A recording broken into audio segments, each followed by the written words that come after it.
오늘은 지난 시간에 이어서 지난 시간 이제 감각 기능의 단속에 대해서 이야기를 했는데 오늘은 알아차림에 대해서 이제 이야기를 해보는 겁니다. 근데 이야기를 하기 전에 근데 우리가 불교 수행을 하는 거는 좀 어떤 면에서는 약간 종합적인 그런 부분이라고 할 수 있어요. 그러니까 어느 한 부분만 이렇게 해서 되는 게 아니라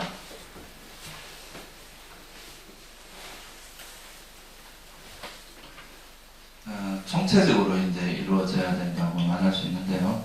예를 들어서 대체로 보면 이제 이 수행을 할 때 이제 머리가 좀 좋고 이런 사람들은 지식적으로 이제 되게 빨리 습득을 합니다. 근데 이거는 이제 우리가 안다는 거하고 또 실제로 이제 그걸 행한다는 거는 좀 차이가 있거든요.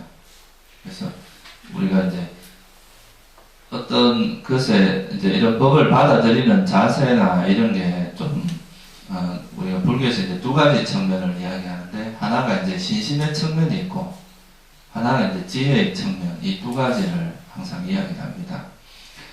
이제 한쪽으로만 너무 가게 되면 이건 분명히 문제가 생겨요. 그러니까 신심이 너무 이제 지나치면은 여러분들 잘 아시다시피 이제 길거리 가면 이제 불신 지옥 이런 거 있잖아요, 그죠?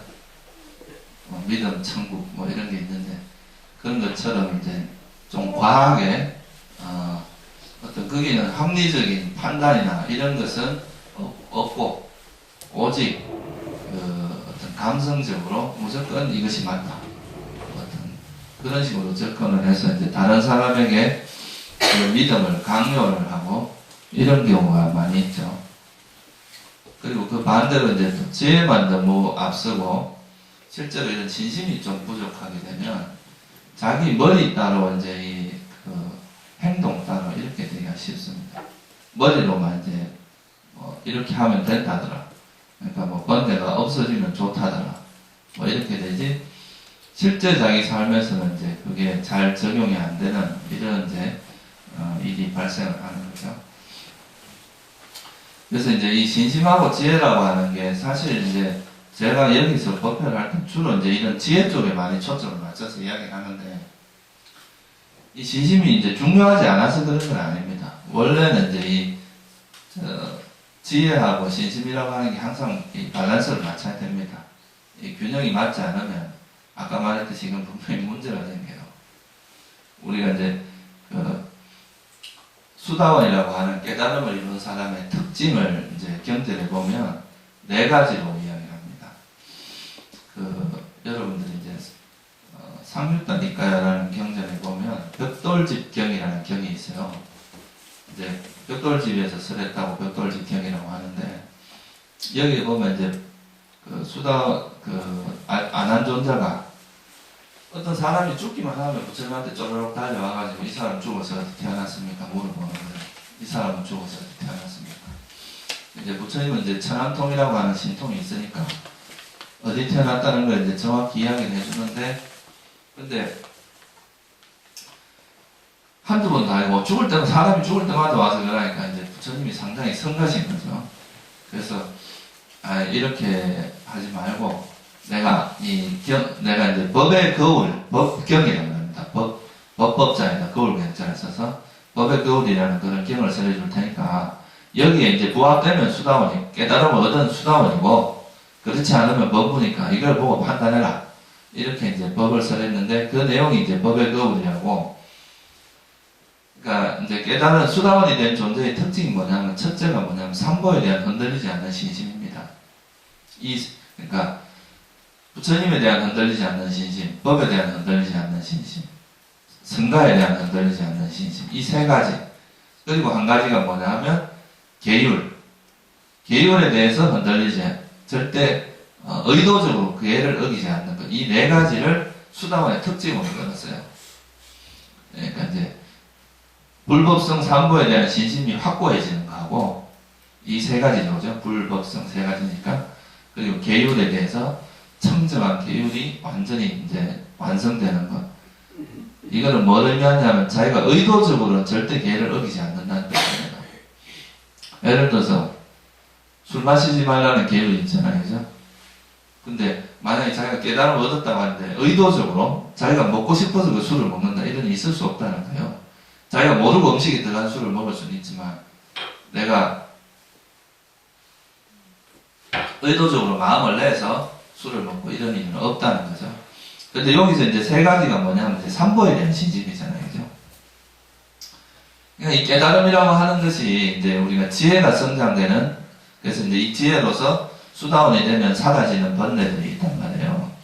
그게 뭐냐 하면 이제 이 소위 말해서 의심이 사라집니다. 법에 우리가 불법성 삼보에 대한 의심, 신심이 생기니까 의심이 사라지겠죠. 그 다음에 이제 사견, 삿된 견해가 사라져요. 내가 있다라거나 뭐 영원하다거나 이런 견해가 사라지고, 그 다음에 이제 열반이라고 하는 너무나 귀중한 걸 얻기 때문에 질투나 인색함이 없어집니다. 완전 진짜 부자가 되는 거죠. 이거는 마음의 부자가 되는 거니까. 이건 이제 좀 지혜적인 측면이에요. 지혜의 칼로서 번뇌를 잘라내는 측면인데, 부처님은 이제 그런 것도 물론 언급을 하셨지만, 여기서 이제 법의 거울경에서 말씀하신 게 이 삼보에 대한 신심을 언급을 했단 말이에요. 그죠? 수다원이 되면 달라지는 게 깨달은 사람이, 그러니까 이거는 뭘 의미하냐 하면, 이제 이 신심은 이해를 바탕으로 한 신심입니다. 그냥 이제 맹목적인 신심은 아니에요. 우리가 이제 진리라는 것을 봄으로써 이 진리에 대해서 확고하게 믿는 이런 신심인데, 이제 제가 말씀드리려고 하는 거는, 어떤 우리가 뭘 접근을 할 때 어떤 마음으로 접근을 하냐가 상당히 차이가 있단 말이에요. 미국에 되게 유명한 이야기가 있다는 겁니다. 이제 어떤 사람이 가서 뭐라고 묻느냐 하면, 기도 중에 담배를 피워도 되느냐 이제 물었어요. 목사님한테. 그러니까 이제 목사님이 막 그러죠. 아니, 기도같이 이런 성스러운 걸 하는데 어떻게 담배를 피냐고. 그러니까 이제 옆에 있는 사람이 코치를 합니다.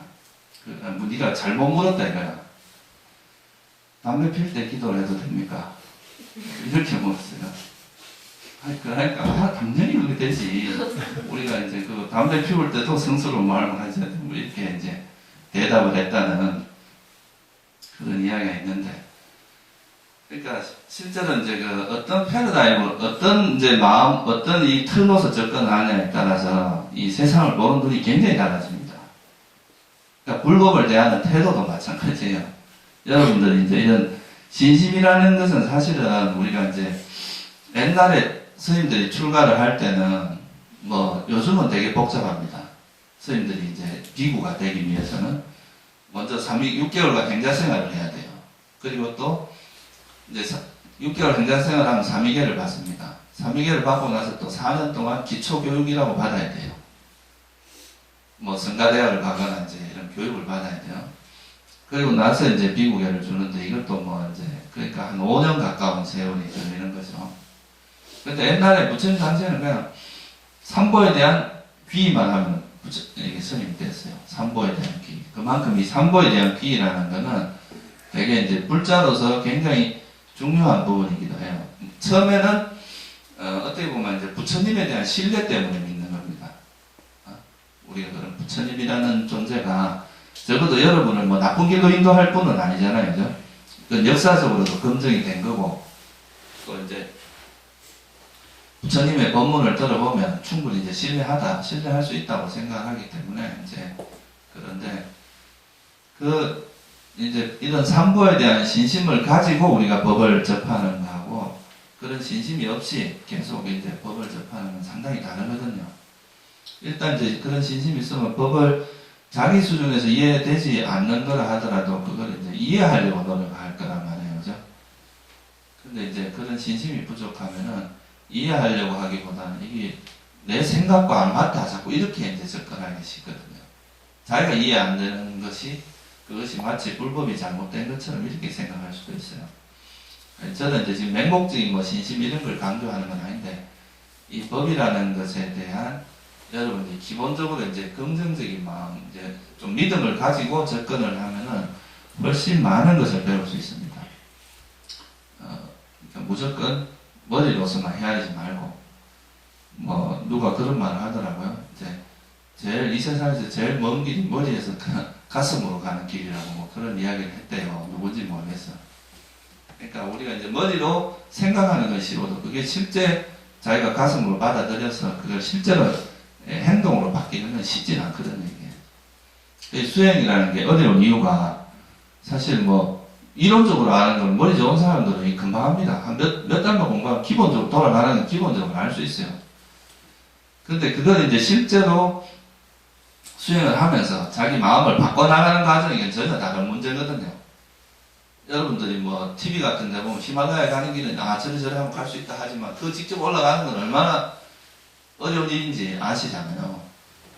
그러니까 그걸 직접 그 길을 걸어간다는 것과 우리가 이제 그걸 그냥 머리로서 해야 되는 건 다른데 실제 그 길을 걸어갈 때는 이 신심이라는 요소가 되게 중요합니다.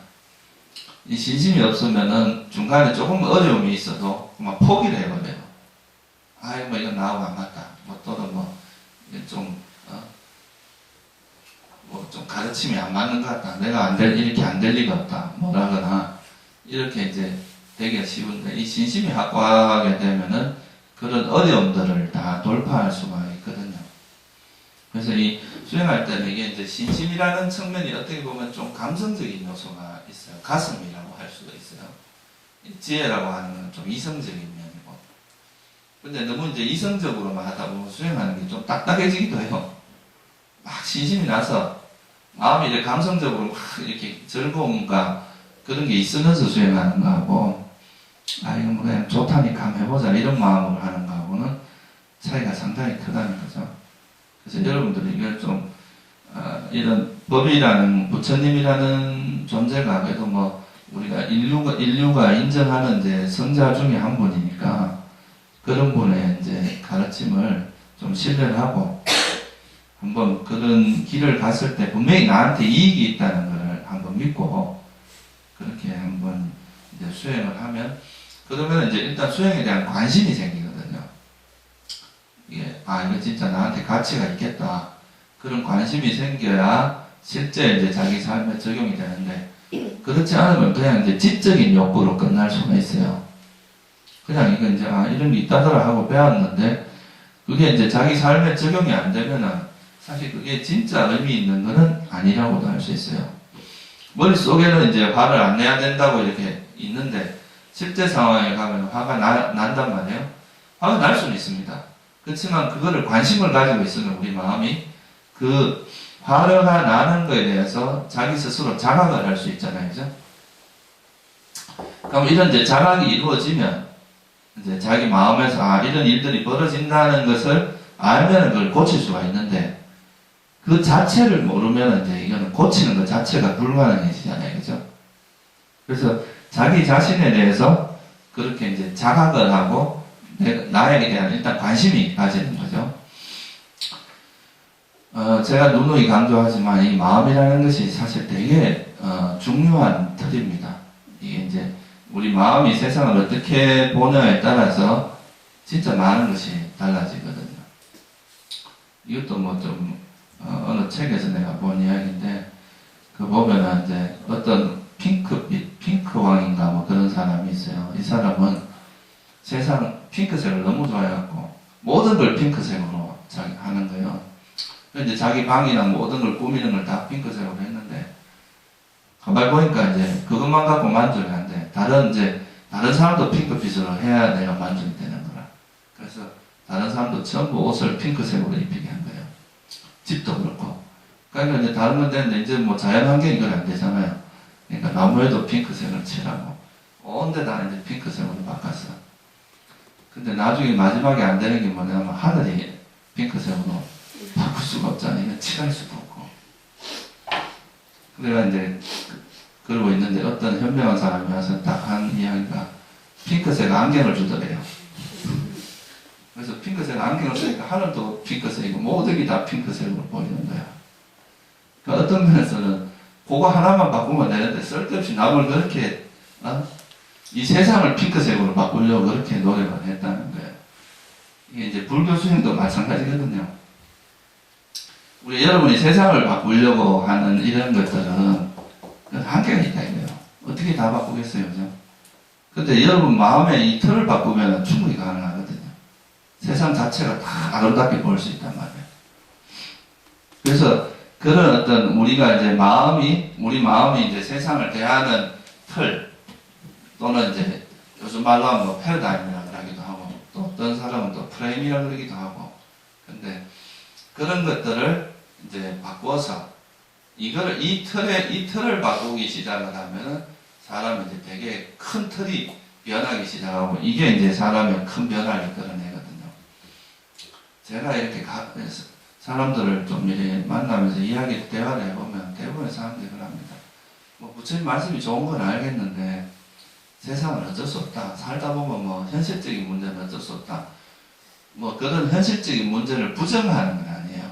그렇지만 우리가 이제 이런 큰 틀이 이렇게 이런 것들을 극복해야 되는 거라고 생각을 하면 현실이 좀 어렵고 이렇더라도 이걸 할 때 어떻게든 풀어내고 극복하는 방향으로 노력을 할 텐데, 스스로가 현실은 어쩔 수 없다라는 이런 틀을 가지고 접근을 하면은 아예 바꾸려고 하는 노력을 안 합니다.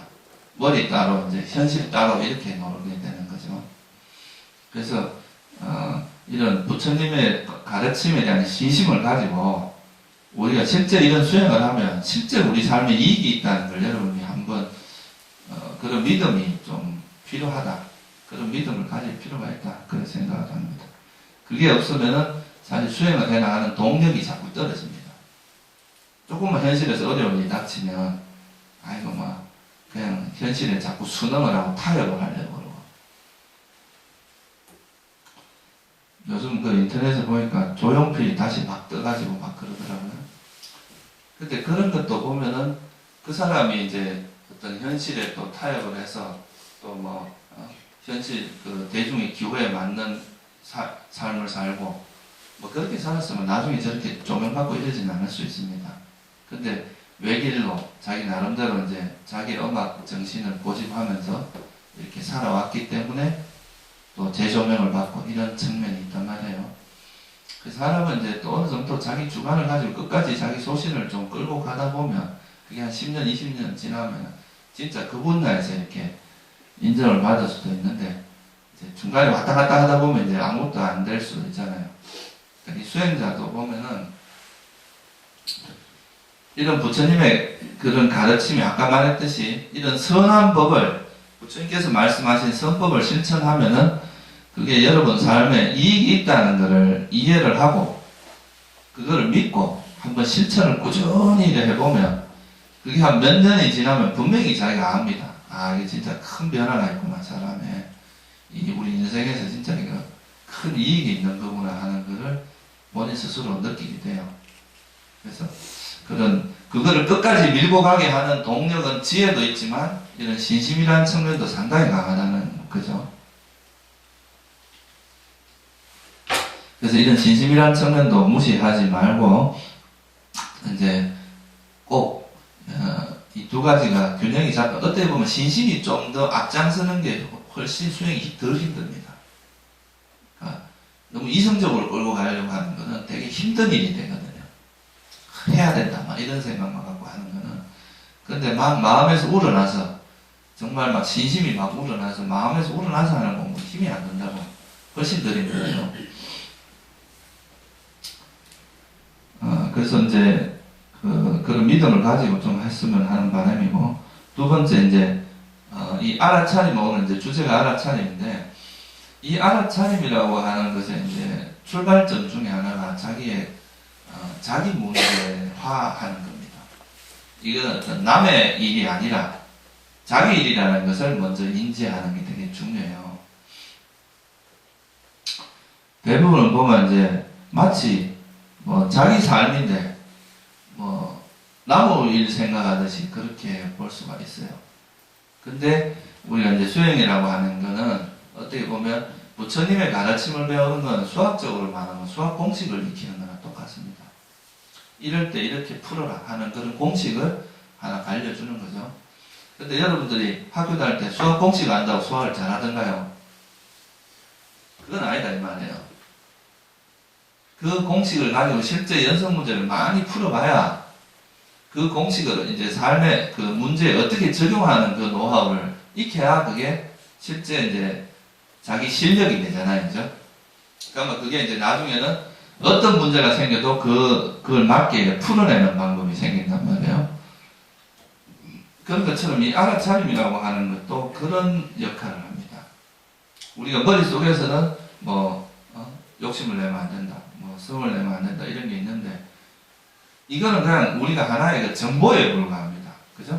이렇게 하면 좋다고 하는 정보인데, 그러면 우리가 이제 그 살아가면서 우리가 직면하는 문제들이 있잖아요. 그죠? 살면서. 예를 들면 남편하고 관계, 직장 상사하고의 관계. 여러 가지 그런 문제들이 있을 거란 말이에요.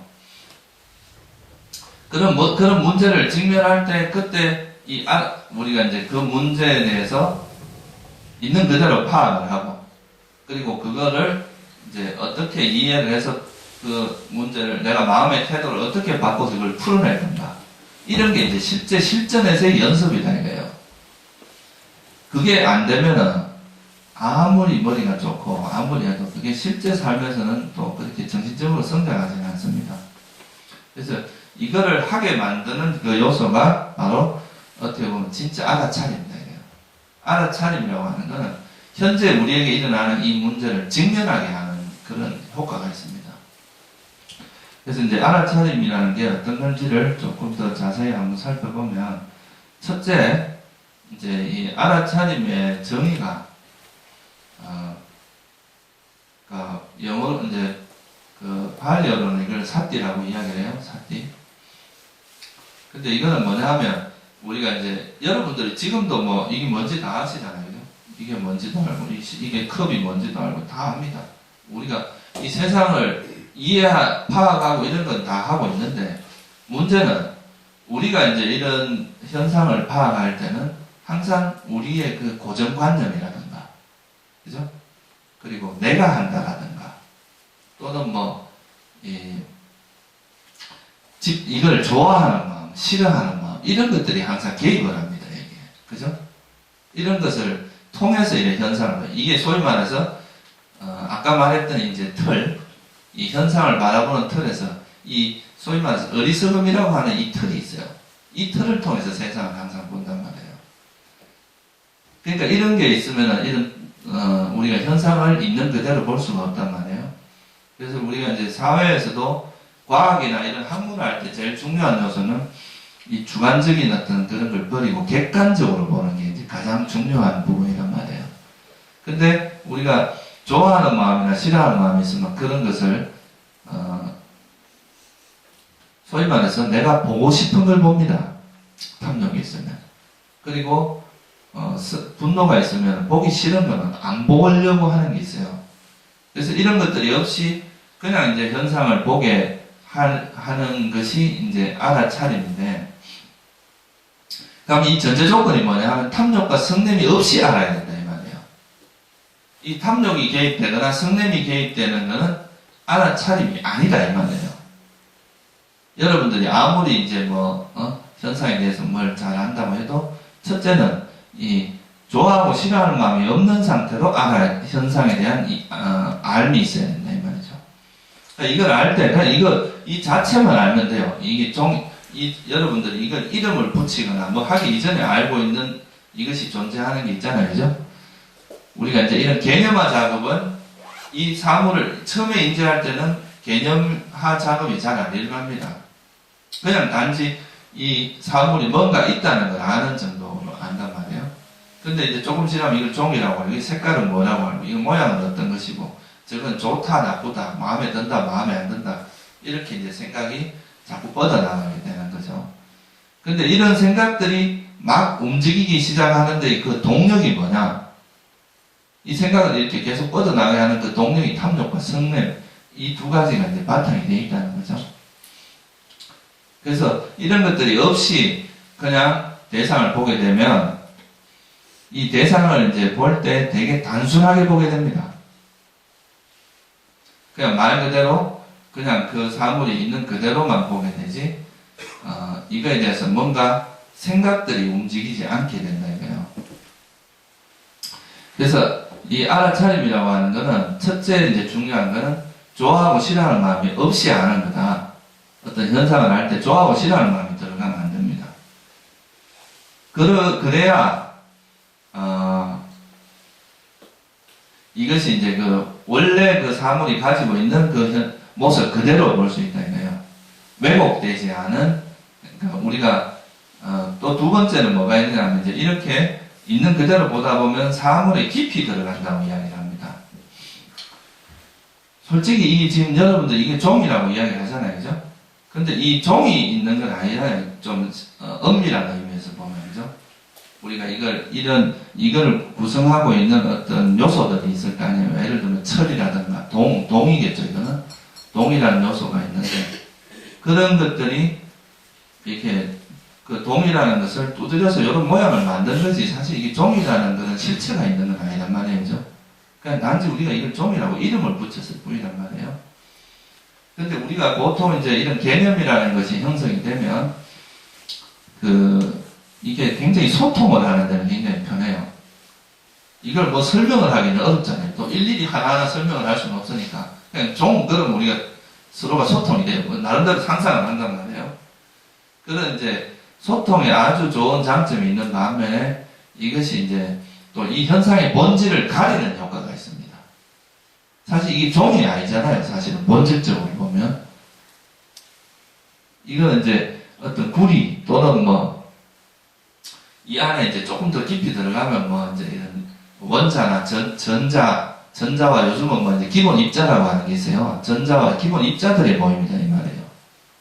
더 근원적으로 이야기를 하면. 근데 이제 우리가 이걸 종이다라고 규정을 해버리면 이게 깊이 들어가지 뭐 이 본질을 보는 게 아니라 그냥 이 껍데기만 보고 말아버린다는 거죠. 근데 이제 이 알아차림이라고 하는 거는 또 다른 각도에서 이야기를 하면은 아주 또렷한 거라고 할 수 있거든요. 정신이 아주 또릿또릿한 거. 그래서 이런 걸 가지고 이 사물의 본질에 깊이 들어갈 수 있는 바탕을 만들어줍니다. 깊이 보는 건 지혜예요. 지혜로서 이거는 이제 보는데 그렇게 될 수 있도록 정신을 또릿또릿하게 만들어주는 역할을 하는 게 또 알아차림이라고 할 수가 있어요. 그래서 이제 알아차림이라는 건 대상에 붕붕 떠다니지 않고 대상의 본질에 깊이 들어가게 만들어준 요소다. 이렇게 설명을 하기도 합니다.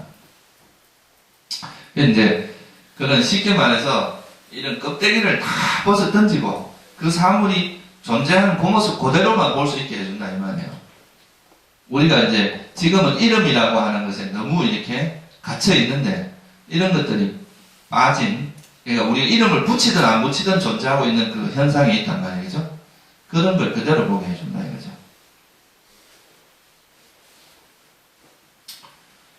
어떻게 보면 이제 CCTV 같은 걸 한번 상상을 해보세요. 우리의 문 앞에다 CCTV를 딱 이렇게 찍어요. 그러면 이 CCTV에서는 예를 들어서 우리 그 사람이 들어오신다. 저분은 누구다.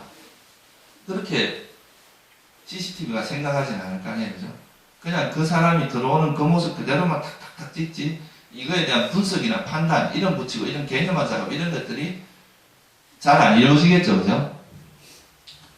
우리가 보통은 보면 이제 그런 거를 하면서 이제 생각이 움직이면서 그걸 개념화 작업을 하는데 예를 들어서 한 분이 들어오는데 그분에 대해서 생각을 하기 시작하면 벌써 다른 몇 분이 지나가 버릴 거 아니에요. 그렇죠. 그죠? 그래서 그냥 이제 어떻게 보면 그 알아차림이라고 하는 것의 시작은 그냥 현상에 대해서 그냥 그 모습 그대로 이 현상에 대해서 이제 우리가 아까 말했듯이 좋아하고 싫어하는 마음이 있으면 이거에 대해서 자꾸 분석하고 취사 선택하려고 하는 마음이 들어가거든요. 그러니까 그런 거 없이 그냥 일어나는 상황을 그냥 사진 찍듯이 그냥 아는 그런 상태가 알아차림이 진행되는 거다. 이렇게 말할 수가 있습니다. 그러면 그게 이제 그렇게 해야 우리가 이제 지금까지 가지고 있던 기존의 관념에 오염되지 않고 그 사물을 볼 수가 있다는 거죠. 이거를 이제 그 불교에서 뭐라고 하냐면 이제 자주 쓰는 표현이 있는 그대로 본다 이렇게 표현합니다. 있는 그대로. 이거 되게 이제 그 간단한 예를 들 수가 있는데요. 아까 말했듯이 제가 이제 이렇게 해서 가끔 이제 지하철 가면 저한테도 이제 전단지 주는 사람들이 있어요. 근데 이제 그런 사람들이 대체로 보면 종교가 다르다는 이유로 이제 반감을 가지거나 좀 이렇게 상대를 어떻게 하려고 하는 이런 좀 마음이 있을 수 있습니다.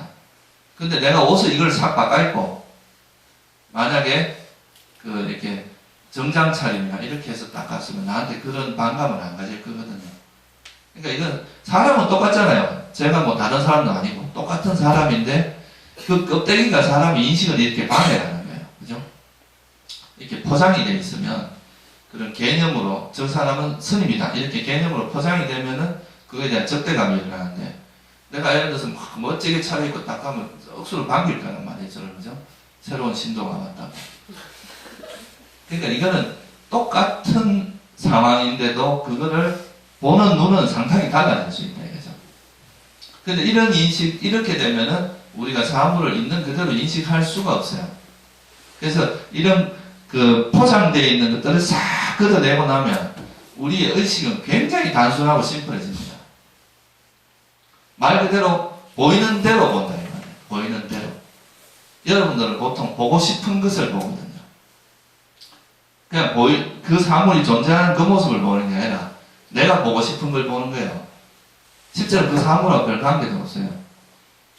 그래서 이제 이 부부가 항상 결혼하면 이제 괴로운 이유가 연애할 때 저도 자기들끼리 보고 싶은 거 실컷 봤는데 이제 현상 실제로 같이 살다 보면 이제 보고 싶은 그 외에 또 모습들이 보이게 돼 있거든. 반복되다 보면 거기서 이제 이런 환상이 깨진단 말이에요. 그러면 이거는 이제 지혜로서 내가 나의 어리석음 때문에 그래 됐다는 걸 알고 이건 이제 서로가 서로의 다름을 인정을 하면은 오래 살 수 있는데 그게 아니라 이제 서로가 자꾸 이제 상대의 흠을 잡기 시작하고 저건 저 사람의 문제다 막 이렇게 하기 시작하면 이제 같이 못 사는 거죠. 이제 뭐 찢어지든지 이혼을 하든지 그렇게 해야 되는 거죠. 그래서 이제 이 알아차림이라고 하는 것이 불교 수행에서 중요한 이유는 바로 여기에 있습니다. 사물을 우리는 너무나 많은 고정관념 그리고 자기만의 어떤 고집, 아만 이런 것들에 의해서 세상을 왜곡되게 보는 게 너무 많거든요. 우리가 어떤 사람을 하나를 판단할 때도 우리가 사실 그 겉에 보이는 모습만 보지만 이건 진짜 빙산의 일각이거든요. 물론 이제 우리가 그 오랫동안 접하다 보면 그 사람에 대해서 어느 정도 이제 드러난단 말이에요, 그 사람이. 근데 어쩌다 한번 본 사람에 대해서는 파악할 수가 없거든요. 근데 우리는 한번 딱 보면 그걸 그냥 그 사람으로 인식을 해버리는 그런 경향이 있거든요. 그래서 부처님도 이제 한 4계절은 봐야 된다고 했어요. 그러니까 사람은 적어도 몇 년을 두고 봐야, 사람은 진짜 오래 두고 봐야 알 수 있다고 했어요. 금방 알기는 어렵습니다. 그래서 이렇게 되도록 해주는 그 제일 중요한 요소가 바로 이 알아차림이에요. 이거는 정말 다른 어떤 그 껍데기를 싹 벗겨내고 쉽게 말해 뻘거벗고 대상을 만나는 거다. 이렇게 말할 수 있습니다. 우리 의식에서 왜곡되게 만드는 요소를 다 끄집어내고 이게 돼야 객관성이 담보가 된다 이 말이에요. 안 그러면 자기가 생각하고 싶은 여러분이 만약에 이런 어떤 틀을 가지고 현상을 보면 자기가 보고 싶은 대로 보여집니다. 그게 다 만들어지기도 해요. 상황이. 근데 이제 이런 걸 다 배제시키는 첫 번째 첫걸음이 이제 이 알아차림이다.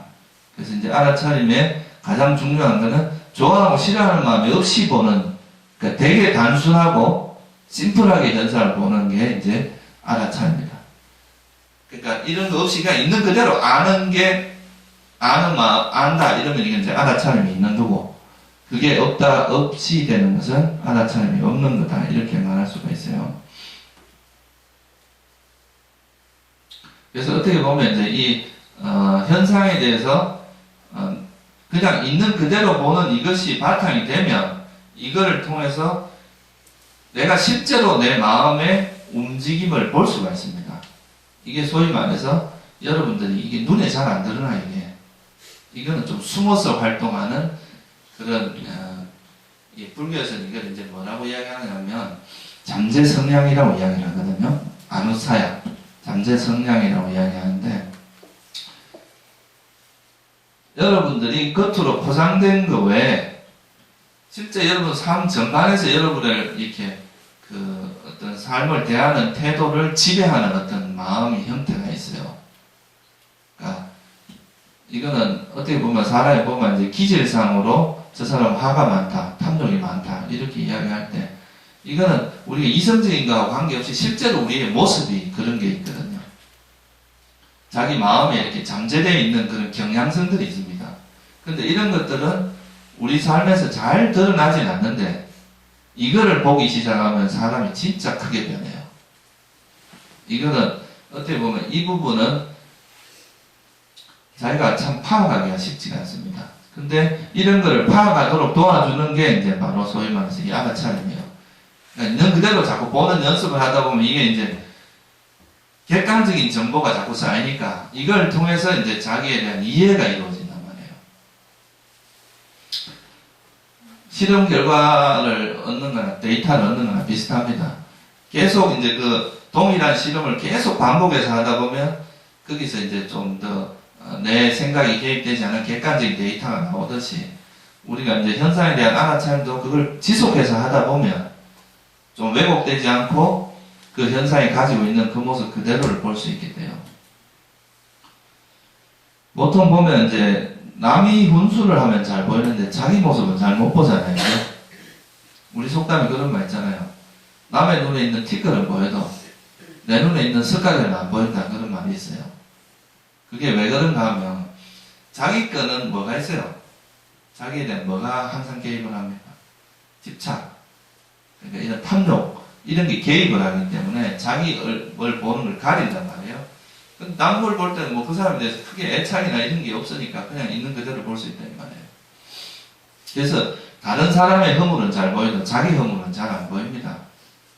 그리고 어떤 남이 뭘 잘못했을 때 그 사람에 대해서 되게 엄격하게 세밀하게 보지만 그게 자기 문제로 들어가면 전부 합리화를 시켜버리고 자기 문제는 그냥 대충 이제 아주 느슨한 그 잣대를 들이대고 그러니까 자기 문제는 그냥 이제 넘어가는 거죠. 그런데 이 알아차림은 아까 말했듯이 이제 자기의 문제화해서 자기의 실제 모습을 발견하는 겁니다. 그렇게 하기 위해서는 일단 이제 자기가 자기라고 생각하는 이런 껍데기를 다 놔버려야 돼요. 내가 스스로 내가 되고 싶은 사람하고 자기 모습은 다릅니다. 내가 내 모습이라고 생각하는 것과 실제 자기 모습은 전혀 다를 수가 있어요. 그러니까 자기 나름대로 그냥 그렇게 환상을 가지고 살 수가 있는데 그런 거를 이제 직면하게 되면 처음에는 두렵습니다. 또 싫어요. 그 모습을 보기가 싫어요. 그래서 이걸 외면하고 싶고 도망가고 싶고 그래요. 근데 이거를 보고 실제로 자기 모습을 있는 그대로 소위 말해서 받아들여야 됩니다.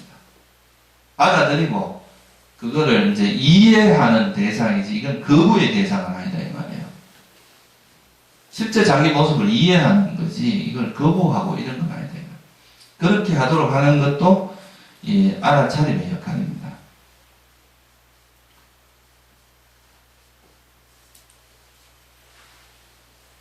그래서 이 알아차림을 하다 보면 제대로 알아차림이 되기 위해서는 어떻게 돼야 돼요? 내 마음에서 탐욕이 일어나는지 성냄이 일어나는지에 대한 자각이 있어야 되잖아요. 그죠? 내가 뭐에 집착을 하는지 아니면 집착하지 않는지. 그래서 실제로 내가 만약에 걸어가면서 걸어가는 발에다가 이제 만약에 그 발걸음에 대한 알아차림을 한다고 치면 이 발을 알아차리다 보면 거기서 이제 옆에서 누가 툭 건들면 거기에 대해서 몸에 통증이 느껴질 수 있잖아요. 그죠? 그러면 거기에 대해서 화가 일어나는 것도 느껴질 수 있고. 그러면 이 화가 작용하면서 이 상황을 파악을 하면 이건 어떻게 돼요? 알아차림이 아니죠, 이거는. 그렇죠? 그러니까 이때는 이제 화를 알아차리고 화를 놓고 다시 보면 이건 또 알아차림이 된단 말이에요. 그죠? 그래서 우리가 이제 어떻게 보면 바른 알아차림이 되기 위해서는 결국은 뭐가 동반돼야 되겠어요? 자기 마음에 대한 알아차림. 함께 할 수밖에 없다 이 말이에요. 자기 마음을 보지 않는 사람이 알아차림을 할 수 없다 이 말이에요. 쉽게 말하면. 안 그래요? 마음에 탐욕이 개입되는 거나 이렇게 하면 이건 알아차림이 아닌데 자기가 그 지금 탐욕이 일어나는지 성냄이 일어나는지 모르면 어떻게 그게 알아차림 수행이 될 수 있냐 이 말이에요. 그러니까 사실 이게 이제 제대로 된 그런 알아차림 수행이 되기 위해서는 자기 마음에 대한 자각이 동반될 수밖에 없다 이 말이에요. 그래서 사실 불교에서 이제 이거를 사띠를 또 어떤 면에서 마음 챙김이라 이렇게 번역을 하거든요. 그게 이제 또 그런 의미로서 이해를 할 수도 있어요. 우리 마음을 항상 이제 탐욕과 성냄으로 도망가지 않도록 우리 마음을 챙겨야만이 그 알아차림 수행이라는 게 가능하다는 의미도 포함되어 있다고 할 수 있어요.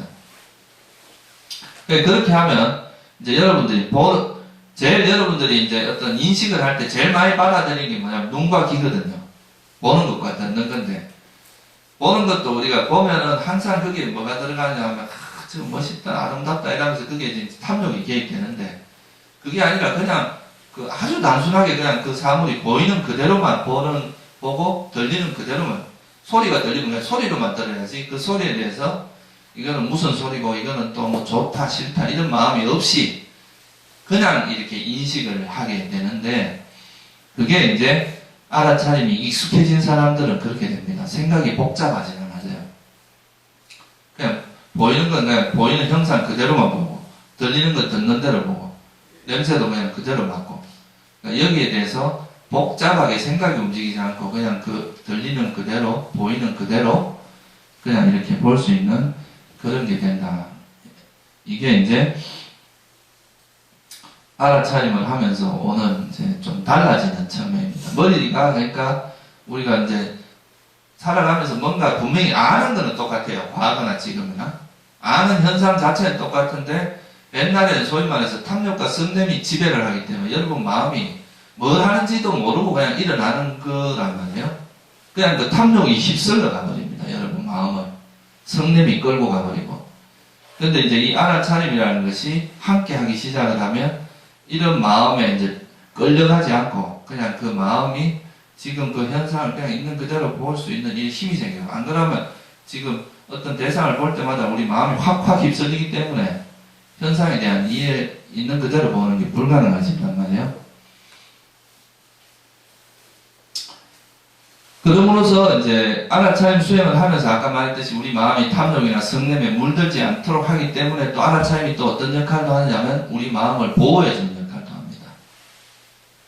그러니까 탐욕으로 휩쓸려 갈 때 그걸 알아차리고 다시 이걸 알아차리는 순간 또 탐욕으로 놓아지게 돼. 안 놓아지면 또 알아차리면 돼요. 몇 번이고 반복해서 알아차리다 보면 결국은 놓아지거든요. 마치 우리가 차가 너무 심하게 다닐 때는 브레이크를 한 번 밟아갖고는 안 쓰잖아요. 그죠? 두 번, 세 번, 네 번 계속 밟으면 서는 건 똑같단 말이에요. 그렇게 이제 성이 확 났는데 일어났다가 알아차렸어. 그래서 또 일어나. 또 알아차려요. 계속 그러다 보면 결국 멈춰집니다. 그렇게 하면서 이제 점점 그러다 보면 여러분 마음에서 탐욕과 성냄 이런 게 개입을 안 하게 되고 그런 것이 없는 인식으로 자꾸 바뀝니다. 인식이 정화되어 간다 이 말이에요. 그렇게 되면 이제 우리가 세상을 보는 눈이 상당히 달라집니다. 그러니까 이제 있는 그대로 보는 그런 힘이 생기게 되겠죠. 그러면 또 또렷하게 현상을 보기 때문에 이거에 대한 기억도 되게 잘합니다. 그래서 이 사띠가 여러분 발달하면 기억력도 되게 좋아져요. 그래서 나이가 들어도 내가 쇠퇴해야 하는 그런 일이 별로 없어집니다. 어떻게 보면 이 수행을 한다는 건 항상 깨어 있어야 되잖아요. 그죠? 번뇌가 지금 지금 나가니까 이제 대비해라. 이라고 번뇌가 일어나던가요? 그게 아니란 말이에요. 그죠? 딱 부딪히는 상황에 그대로 일어나기 때문에 이게 이제 마음이 조금 깨어있지 못하면 순간적으로 비집고 올라옵니다. 이제 이거를 번뇌가 일어나더라도 그걸 빨리 알아차리고 이게 이제 더 커지지 않게만 하면 우선에 이제 그렇게 하다 보면 번뇌는 자꾸 없어진단 말이에요. 근데 이거 자체를 이제 이렇게 하기 위해서는 여러분들이 어떻게 되겠어요? 정신적으로 항상 깨어 있어야 되겠죠. 그죠? 정신이 깨어 있어야 이걸 빨리 파악을 하게 될 거 아니에요. 그죠? 그러니까 내가 되게 단순하면서도 항상 깨어 있게 자극을 주는 그런 효과가 있어요. 그래서 실제로 이제 기억력도 좋아지고 이건 실제로 수행하는 사람들이 많이 경험하는 건데 기억력이 되게 좋아집니다. 나이가 들어도 어떤 자기가 관심 있는 것에 대해서는 되게 쉽게 기억을 합니다. 그래야 여러분 이제 또 기억력이 좋아진다는 것은 결국 또 뭘 의미하냐면 지금까지 이런 수행의 노하우가 작용을 해요. 그러면 이게 다음, 지금은 어떻게 하냐면, 번뇌가 일어나니까, 그거를 알아차려서 번뇌를 이제 가라앉히는 쪽으로 이제 노력이 진행이 되는데, 나중에 이제 그 순간순간 이런 노하우가 작용을 하면, 이 지혜가 바로 작용을 해요. 우리가 그런 이제 경험이나 이런 게 기억이 되는 거죠. 그럼 다음에는 그 현상을 만날 때 아예 그 지혜롭게 현상을 볼 수가 있단 말이에요. 그러면 아예 번뇌가 안 일어난다 이 말이죠. 초기에는 이제 일어난 번뇌를 이제 우리가 알아차림을 통해서 가라앉히는 쪽으로 작용을 했다면은 그 다음엔 지혜가 적극적으로 작용을 해서 지혜가 아예 번뇌가 일어나지 않도록 작용을 할 수 있다 이거예요.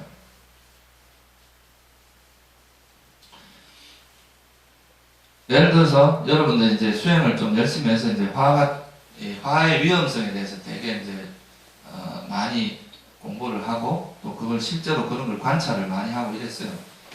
그럼 다음에는 화난 상황이 딱 아예 이제 우리 마음이 자비롭게 바뀔 수가 있습니다. 그럼 자비심이 항상 이렇게 밖으로 드러나면 사람을 볼 때 자비의 마음으로 대하니까 화가 일어날 가능성이 원천적으로 봉쇄되어 버릴 수가 있겠죠. 그죠? 아예 화가 안 일어난다 이거죠. 그래서 이제 이런 알아차림을 수행을 하다 보면 처음에는 이제 그냥 현상에 대해서 그냥 있는 그대로 소위 말해서 지켜본다고 이야기를 하거든요. 이게 지켜본다는 건 뭐예요? 내가 그 현상에 개입되지 않고 그냥 그 현상을 이렇게 뭐가 지나가는지 그냥 구경하라 이 말이잖아요. 그죠?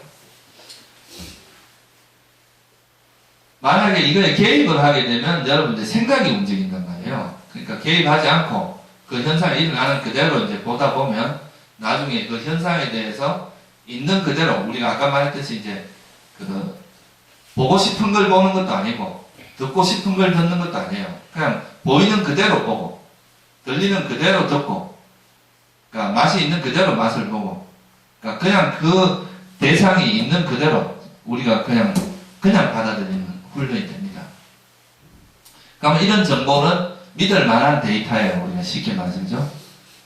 이 어떤 객관적인 데이터다 이래요. 이런 게 자꾸 쌓이다 보면 소위 말해서 이제 우리가 관찰하는 그 대상에 대한 이해가 서서히 이루어집니다. 이런 이해가 소위 말해서 이제 깊어지다 보면 그게 처음에는 이제 우리가 보는 이 현상 자체가 지금까지는 내가 뭘 한다 또는 이거 내 것이다 또 영원한 것이다 이렇게 생각하는데 가만히 보니까 이건 그냥 어떤 상황에 맞게 그냥 어떤 그 마음이 그냥 일어날 뿐인 거예요. 그러니까 내가 뭘 한다기보다 그러니까 예를 들어서 이 종과 종을 이렇게 치면 소리가 나잖아요. 그죠? 이건 뭐 소리가 어디 있다가 갑자기 뭐 내가 소리 나갈 때다 이라고 당하는 게 아니잖아요. 그죠? 그러니까 이게 이제 이 종을 치는 이 막대기와 이 종이 부딪히면서 소리가 나는 거란 말이에요. 우리 마음도 똑같다는 거예요. 어떤 상황에 닥치면 그런 마음이 일어났다가 이게 사라지고 또 이런 상황에 닥치면 일어났다. 이게 그냥 이런 현상들이 그냥 일어나고 반복될 뿐이지 이것이 실제로 뭐가 뒤에서 조정하거나 컨트롤하는 게 아니라는 거예요. 만약에 컨트롤하는 게 있으면 여러분들한테 이렇게 나는 컨트롤하면 돼요. 괴로운 마음은 절대 일어나지 마라. 이렇게 컨트롤하면 안 일어나야 되잖아요. 그죠? 근데 여러분 마음에서 괴로운 게 안 일어나던가요? 내가 주인이라면 그걸 할 수 있어야 된단 말이에요. 그죠? 근데 실제로 우리 마음을 내 마음대로 컨트롤할 수 있는 그런 그 주체는 없다는 거죠. 그냥 조건 따라 일어난다는 거지. 우리가 할 수 있는 건 조건을 변화시킬 수는 있어요. 그러니까 조건을 변화시켜서, 그러니까 항상 선한 법이 일어나게 할 수는 있지만, 이거 자체를 아예 이제 컨트롤, 모든 걸 일어나고 사라지고 이런 걸 모두 다 컨트롤하는 건 불가능하단 말이에요. 이미 일어난 걸 사라지지 말라고 부처님도 못합니다. 이거는. 일어난 법은 사라지게 돼 있단 말이에요. 그래서 이제 이런 것들을 보면서, 야, 이게 그냥 단지 어떤 현상이 일어날 뿐이지 내 것이라고 할 만한 것이 없구나.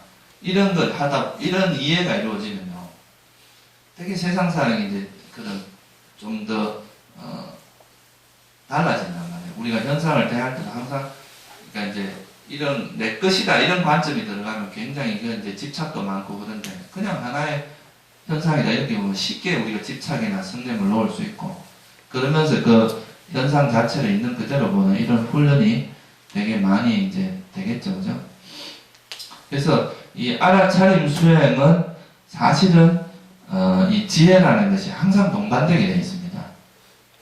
초기에는 이제 우리가 지켜본다고 하는 여기에 이제 초점을 많이 맞추는데 나중에 이게 이제 성장을 하다 보면 결국은 지혜라는 게 생기는데 이 지혜가 생기는 그 필수 조건이 하나가 있어요. 그게 뭐냐? 바로 이제 고요함, 마음의 고요함이 반드시 동반돼야 된다고요. 이거는 뭐하고 관계 있느냐면 번뇌가 없다는 것과 관계가 있어요. 여러분 마음이 고요하지 않은 건 왜 그래요? 번뇌가 움직이고 그죠? 탐욕이나 성냄이 움직이니까 이제 그 마음이 고요하지 않은 건데 여기서 이제 알아차림을 수행을 하다 보면 이 탐욕이나 성냄을 버려진다 그랬죠, 그죠? 점차 이게 없으면 알아차림이 아닙니다. 수행 자체가 그죠? 탐욕과 성냄이 없이 보는 것이 뭐라 그랬어요? 알아차림이라고 그랬죠, 그죠? 현상을 알 때 이런 게 없이 알아차려야 돼요. 보는 거, 아는 거. 그러니까 이걸 뭘 알 때도 좋아하고 싫어하는 마음이 배제된 상태에서 아는 게 알아차림인데, 그러면 이거를 이제 그렇게 하기 위해서는 자꾸 번뇌가 일어날 때마다 또 그거를 알고 이런 걸 버리고 이런 과정들이 이루어지다 보면 결국에는 우리 삶에서 이제 거의 대부분의 시간에 탐욕과 성냄이 없는 상태로 이루어지면 그러면 이 마음 상태가 탐욕과 성냄이 없다는 건 뭐하고 관계냐? 우리 마음이 되게 고요해집니다. 삼매라는 게 형성이 돼요. 이 순간순간 이제 대상은 변하죠, 그죠? 여기 갔다가 이제 우리가 살면서 일어나는 거는 하나의 대상만 있는 게 아니라 이 사람도 봤다, 저 사람도 봤다 이렇게 변하잖아요. 그렇지만 요 보는 요 순간순간이 삼매가 된단 말이에요. 번뇌가 없으니까. 그냥 그대로 그 대상을 그대로만 딱 사진 찍듯이 이렇게 본단 말이에요. 이런 게 소위 말해서 우리가 이제 찰나 삼매라고 합니다. 찰나 카니카 사마디 찰나 삼매라고 이야기해요. 순간순간이 삼매가 되는데 이 찰나 삼매도 쭉 이게 1시간 이어지고 2시간 이어지고 이러면 굉장히 파워가 있습니다. 이것도. 그러니까 이런 찰나 삼매가 형성됐을 때 지혜가 생길 수 있단 말이에요. 우리가 번뇌가 작용하는 그때는 지혜가 작용하지 않습니다. 불교에서 말할 때는. 그래서 이 이제 알아차림을 통해서 또 삼매, 그러니까 찰나 삼매가 형성되고 그 찰나 삼매와 더불어서 일어나는 게 지혜다 이 말이에요. 그래서 어떻게 보면 이제 알아차림을 열심히 하다 보면 자연스럽게 우리가 마음이 고요함이 이르고 또 그 고요한 마음에 소위 말해서 지혜가 일어날 수밖에 없는 그런 이제 자연스러운 어떤 과정을 거치게 된다는 거죠. 그래서 이제 다시 한번 이제 간단하게 한번 정리를 해보면요. 그냥 우리가 이제 세상을 아는 것은 이제 소위 말해서 아까 제가 이제 처음에 이제 틀을 이야기했는데 탐욕과 성냄이라고 하는 이런 이제 색감이 칠해진 걸로 세상을 보는 겁니다. 그죠? 이거는 마치 이제 굴곡을 시켜요. 이 현상을. 탐욕은 부처님께서 이제 경전에 뭐라고 표현을 했느냐면 마치 맑은 물에 물감을 칠하는 것과 같다고 했어요. 다양한 물감을. 그러니까 물이 어떻게 되겠어요? 다양한 물감으로 이렇게 흐려져 버리겠죠. 그리고 성냄은 이 물에다 불을 떼가지고 불을 지펴서 물을 끓이는 것과 같다 그랬거든요. 그러면 이제 막 다양한 색깔도 있고 물이 불불 끓으면 여러분 마음이 어떤 밖의 대상을 있는 그대로 보는 게 불가능할 거 아니죠? 왜곡된단 말이에요. 근데 이제 이런 알아차림을 자꾸 하다 보면 이런 번뇌가 일어나면 알아차리고 번뇌가 이제 탐욕과 성냄이 없이 알미, 탐욕과 성냄이 없는 알미 처음에는 아주 일시적으로밖에 안 일어나겠죠, 그죠? 근데 이게 자꾸 많아지면 나중에는 지속되다 보면 여러분 마음에 소위 말하면 뭐가 생겼어요? 이 사마디가 삼매가 형성된단 말이에요. 그러면 이 삼매가 이루어지면 소위 말해서 이 삼매를 바탕으로 지혜도 생깁니다. 마치 우리가 맑은 물에는 달이나 이런 게 그대로 비치잖아요, 그죠? 그거와 똑같습니다. 그래서 우리가 바깥 세상을 볼 때 이제는 아까는 이런 이제 색깔이 칠해지고 뭐 이런 이제 탐욕과 성냄의 이런 프레임으로 우리가 세상을 봤는데 깨끗해. 아무것도 없어요. 그냥 깨끗한 이제 거울이 깨끗한 걸로 이제 보기 때문에 사물이 있는 그대로 보게 된다 이 말이에요. 그렇게 되도록 하는 것이 이 불교에서 말하는 이 알아차림이다 이거죠. 사띠. 이거 이제 그 핵심은 탐욕과 성냄이 일어나지 않도록 마음을 잘 보호하는 데 있습니다. 그래서 그 이제 대념청이라고 하는 거기 수행 이제 그 지침서가 있는데 거기에 보면 그 이제 이 알아차림 수행에 대해서 나오는 그 중요한 구절이 있어요. 아따삐, 쌍빠지니, 사띠마. 이건 뭐냐면 아따삐라는 말은 되게 이제 근면하게, 부지런하게 이런 뜻입니다. 아주 부지런하게. 쌍빠자노 사띠마 이건 지혜로, 쌍빠자는 지혜거든요. 사띠는 알아차린다 이 말이고. 그래서 아주 건면하고 부지런하고 지혜롭게 알아차리는데 어떻게 알아차리느냐? 위네야 로케 아이자도만. 이 로케라는 건 우리가 사는 이 세상에 대해서 알아차림을 할 때 그거에 대한 좋아하고 싫어하는 아윗자 이거는 이제 탐욕입니다. 도마나사 이거는 이제 성냄인데 탐욕과 성냄이 없이 그러니까 지혜롭게 알아차려라. 부지런하고 이게 이제 그 어떤 알아차림 수행의 아주 중요한 반복되는 구절입니다. 그러니까 그 알아차림 수행은 그 마음 속에 소위 말해서 탐욕과 성냄이 있으면 이건 알아차림이 아니고 그것이 없어야 알아차림이 될 수 있다. 탐욕과 성냄이 없이 아는 거다. 이것이 가능해지기 위해서는 우리 마음에서 그런 일어날 때 알아차림을 놓는 이런 우리 마음을 항상 보호해야 된다. 알아차림을 통해서. 그러면서 이제 이런 번뇌가 가라앉으면서 진짜 알아차림이 됩니다. 초기에는 그러니까 알아차림이 잘 안 된다고 할 수 있겠죠. 그죠? 초기에는 이제 아무래도 좀 알아차림이 실제로 되는 시간이 좀 적어요. 근데 이런 노력을 통해서 나중에 이게 좀 연속으로 이어지면 아, 이게 알아차림이구나 하는 걸 스스로 알게 됩니다. 이걸 참 말로서 설명하기 쉽진 않아요. 근데 이제 이것이 가능해지는 그 이제 포인트는 여러분들이 여러분들의 마음을 방치하는 것의 위험성을 알아야 돼요.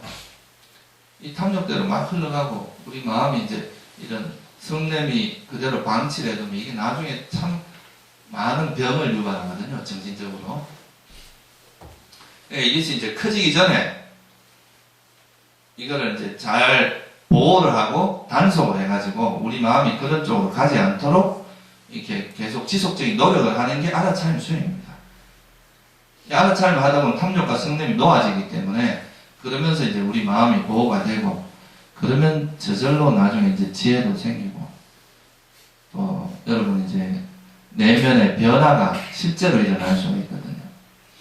그러니까 이거를 그냥 이제 이런 그런 게 있다구나 이게 아니라 여러분들이 삶에서 부딪히는 문제에 직면을 해야 돼요. 계속. 실제 어떻게 되는지, 내가 매 순간순간에 그때 내가 탐욕이 작용하는지, 성냄이 작용하는지, 이런 거를 그때그때 알아차리고, 그런 것이 없도록 노력을 하는 것이 이제 알아차림 수행에서 가장 중요하고, 의미 있는 거다. 그게 또 여러분 삶을 실제로 변화시킵니다. 실제로 이제 수행을 몇십 년을 해도 이게 잘 변화가 없고 그런 것은 대체로 이제 보면은 마음이 밖으로만 향해 있지. 아까 말했듯이 이 세상을 온통 핑크빛으로 칠하려고 해도 자기 마음을 바꿀 생각을 안 합니다. 계속 바깥에서 문제를 찾는 거예요. 저 사람 때문에 이렇다. 저것 때문에 이렇다.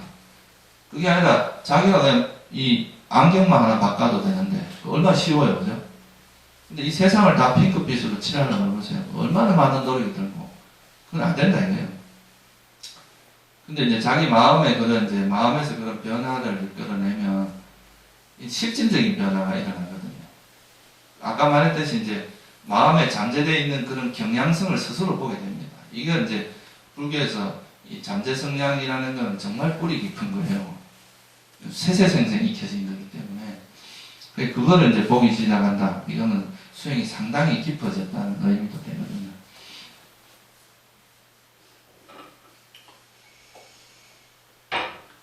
오늘은 이제 그 알아차림에 대해서 제가 간단히 설명을 드렸는데, 제일 제가 말씀드리고 싶은 요지는 이게 이제 현실이다 이거예요.